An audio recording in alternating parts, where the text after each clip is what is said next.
One other, real quick. Sir.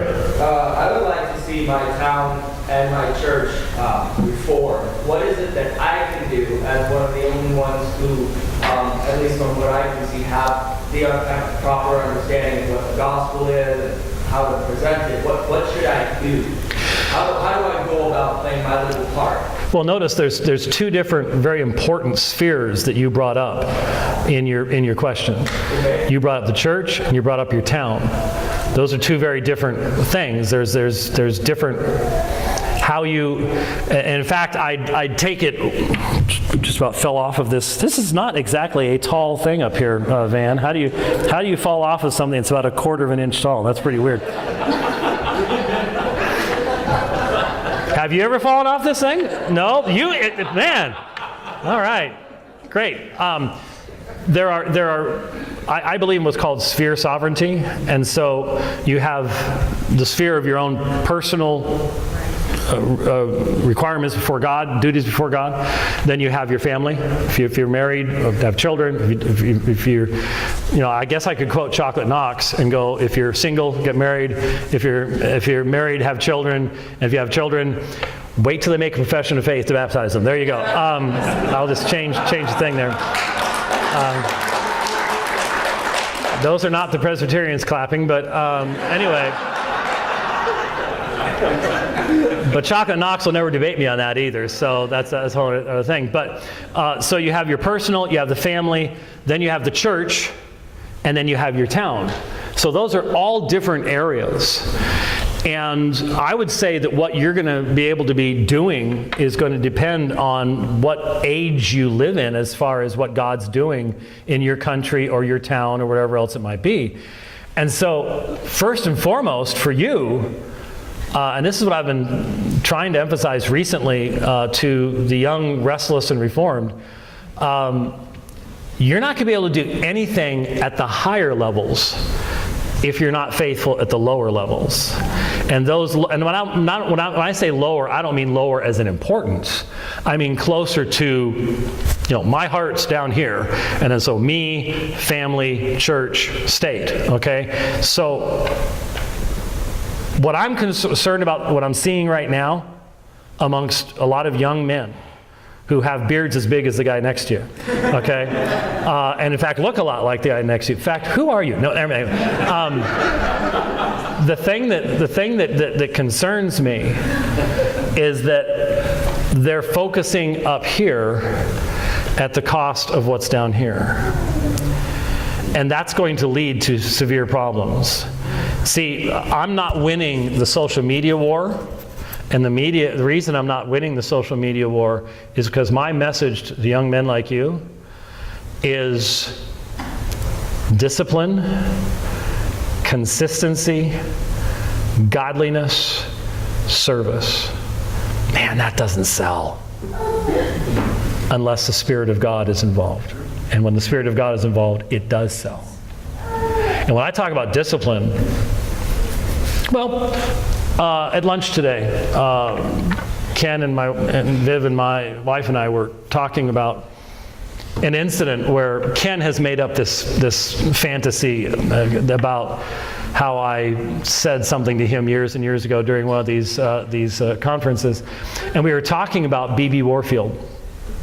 And now, if you've never heard of B.B. Warfield, Benjamin Breckinridge Warfield, great Princeton scholar, just brilliant mind. His stuff on the Trinity was extremely helpful to me when I was a young person. I'd highly recommend it to you to read it. But he never produced as much as he could have. You know why? His wife was struck by lightning, became an invalid, and he took care of her until she died. So he couldn't travel. He couldn't do a lot of things that the other guys would do. But you see, he had made a commitment to her until death do us part. And he lived it out. And that's the kind of discipline I'm talking about. And it may cost you, your popularity, or in his case, your ability to, do big things. I look back and, wow, what an example. And let me suggest to everybody in the room, but especially young men like yourself, if you want to really get an idea of what discipline and godliness and commitment looks like, read a good biography of Adoniram Judson. How many of you have read a biography of Adoniram Judson? 1, 2, 3, 4, 5? Didn't see anybody over here. A bunch of pagans over here. Well, they're on the left side, so there is something biblical there. When I read about what that man endured, wives dead, children dead, friends dead, all in service to Christ in bringing the gospel overseas to Burma,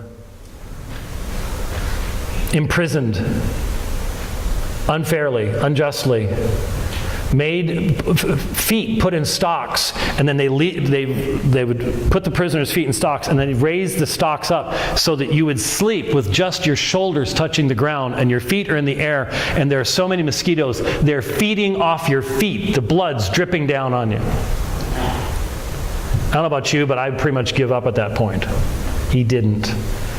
And he said the whole reason that he didn't was he believed in the absolute sovereignty of God, that everything he was going through, God intended him to go through for God's glory.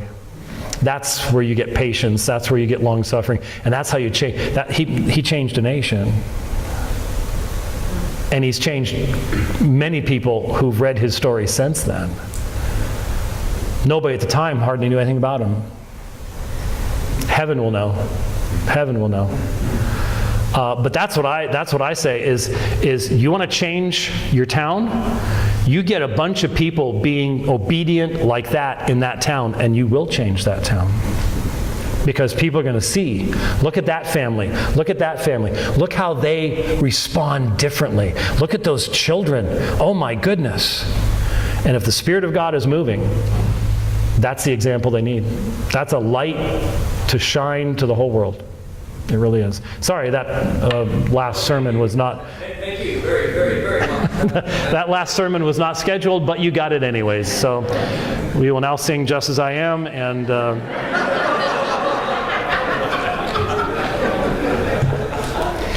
And I'll be honest with you, the only thing that's disappointing this evening, I'm glad that you're all here, but you're one of the younger people here, and there's not a whole lot of you. No, there's not.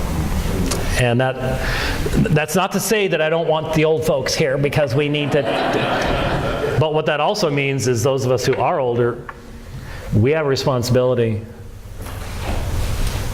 outside of this room to pass on what we learn here to our children and our grandchildren. That's my hope, is that's what you will do. That you'll be emboldened to do that, that you'll see how vitally important it is that they have a firm foundation, because truly, I believe that these issues will be used as a source of persecution in the not too distant future, unless the Lord intervenes. Unless the Lord intervenes. So